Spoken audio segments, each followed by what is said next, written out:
Vamos com o Vitor Irajá agora. Vitor, os parlamentares, eles já têm uma estratégia para rebater, para reagir a esse bloqueio, né? Isso, né, Leandro? Até porque pegou bastante mal no Congresso Nacional essa decisão do ministro Flávio Dino de bloquear esses 4,2 bilhões de reais em emendas, depois ainda daquela iniciativa por parte do governo federal para dar vazão a série de aprovações importantes, o apagar das luzes do Legislativo, né, nesse mês de dezembro, como, por exemplo, o pacote fiscal do ministro Fernando Haddad, a regulamentação da reforma tributária, o próprio projeto de lei de diretrizes orçamentárias, né, a LOA, essa sim ficou para o ano que vem. Mas há sim uma tentativa, pelo menos uma perspectiva de reação por parte do Congresso Nacional, e isso pode acontecer exatamente na consolidação do orçamento, porque vale a gente destacar. A lei de diretrizes orçamentárias já foi aprovada e agora falta a aprovação da lei do orçamento anual, a LOA. A partir dessa composição da LOA é que se define exatamente a distribuição e, evidentemente, o volume dos recursos para cada tipo de emenda parlamentar. E vale a gente destacar que uma das possibilidades do Congresso Nacional envolve, de fato, aumentar a porcentagem destinada às emendas chamadas impositivas, aquelas que o governo tem a obrigação de empenhar, tem a obrigação de pagar, e enxugar, diminuir o volume daquelas emendas que não são impositivas, né? Olha aqui, e nesse ano, né, de acordo com o orçamento desse ano, foram empenhados 40,9 bilhões de reais em emendas do Poder Executivo para o Legislativo.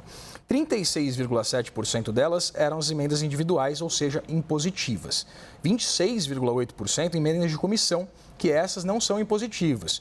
E 18,7% de emendas de bancada, que também são impositivas. Ou seja, uma das possibilidades é exatamente enxugar essas emendas de comissão que não são impositivas e transferi-las, mudar a natureza dessas emendas, aumentando, portanto, o poderio do Congresso Nacional de ter acesso a esses recursos, como essa reação a essa decisão do ministro Flávio Dino. Porque vale a gente destacar que a articulação política feita pelo governo em torno da aprovação desses projetos, principalmente de cunho econômico, elas vinham em banho-maria, num movimento, inclusive, de bastante letargia por parte do Congresso Nacional em se debruçar sobre esses temas. Aí, em meio a essa indefinição, né, porque havia aquela decisão do ministro Flávio Dino em torno da suspensão do empenho de qualquer tipo de emenda por parte do governo federal, há uma reação por parte do Poder Executivo, né, exatamente tentando ali aplainar esse ambiente bélico, né, envolvendo executivo, legislativo, judiciário,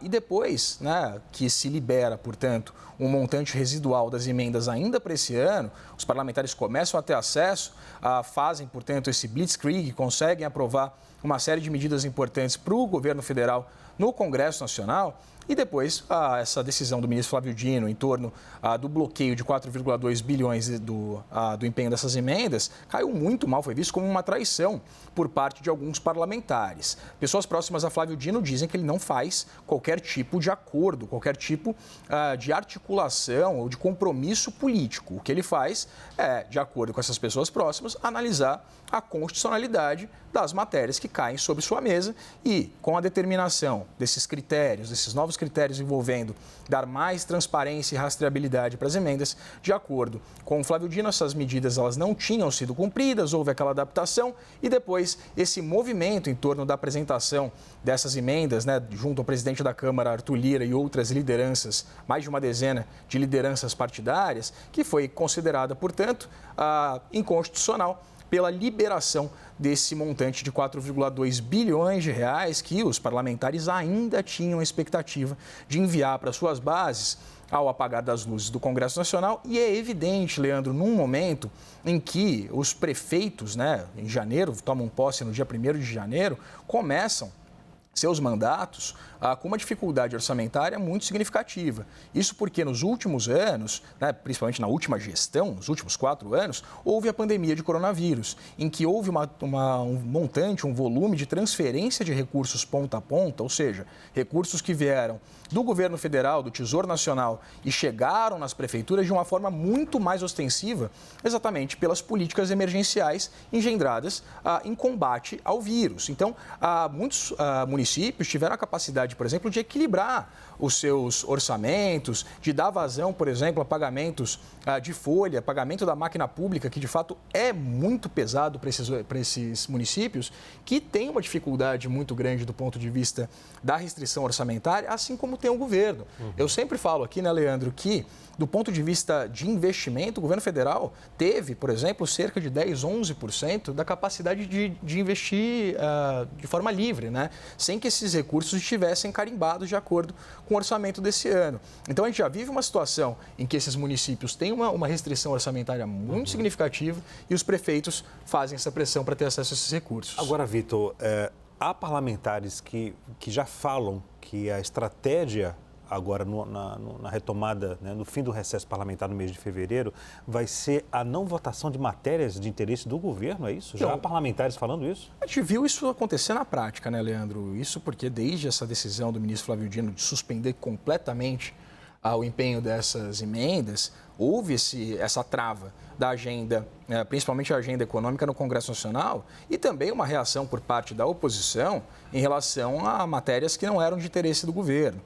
Então, há sim uma possibilidade de se travar qualquer tipo de votação, e é muito importante, Leandro, que o Congresso Nacional se debruce logo sobre o projeto de orçamento, porque a gente tem a Lei de Diretrizes Orçamentárias aprovada. Ela, na verdade, ela representa uma parte da consolidação da Lei do Orçamento. Falta aprovar a Lei do Orçamento Anual. Aí sim, com a definição específica, por exemplo, do orçamento destinado a cada um dos ministérios e também o montante que vai ser destinado às emendas parlamentares. E esse projeto de orçamento ele é fundamental para que o governo se baseie e baseie todas as suas despesas, né, com a previsão das receitas, é evidente, para engendrar políticas públicas durante o ano inteiro. E até para demonstrar um um controle nas contas públicas para o mercado, né? Sinalizar que o governo está conseguindo dar uma previsão do que vai ser. Não, dá uma previsão do que vai ser, exatamente para a gente começar a entender qual vai ser essa distribuição orçamentária, porque a gente sabe, há ministérios que têm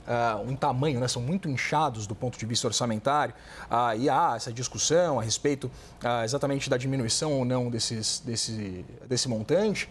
Agora, em relação a essa outra questão de dar uma resposta para o mercado, na verdade, isso passa por uma consolidação de novas políticas, principalmente aquelas vindas do Ministério da Fazenda e do Planejamento, em torno, aí sim, do controle das contas públicas. É evidente que isso tem correlação com a consolidação da lei orçamentária, mas há um problema no Brasil hoje que envolve a questão orçamentária, que é, de fato, a vinculação dos recursos, né? A gente estava falando até agora há pouco, né, Leandro, sobre essa questão do Fundo Nacional de Segurança Pública. Ele é apenas um exemplo, exatamente de um montante muito significativo de recursos que tem uma destinação específica.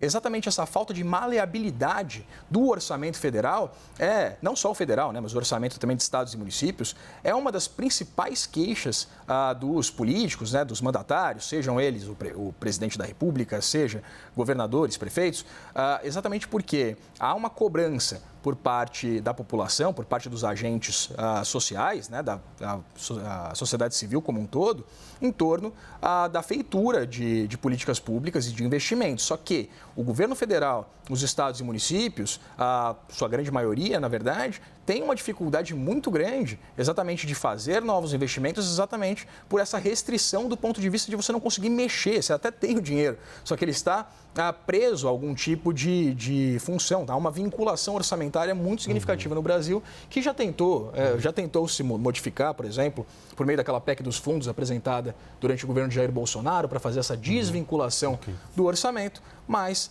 isso não foi para frente e, de fato, é um grande problema do Brasil hoje.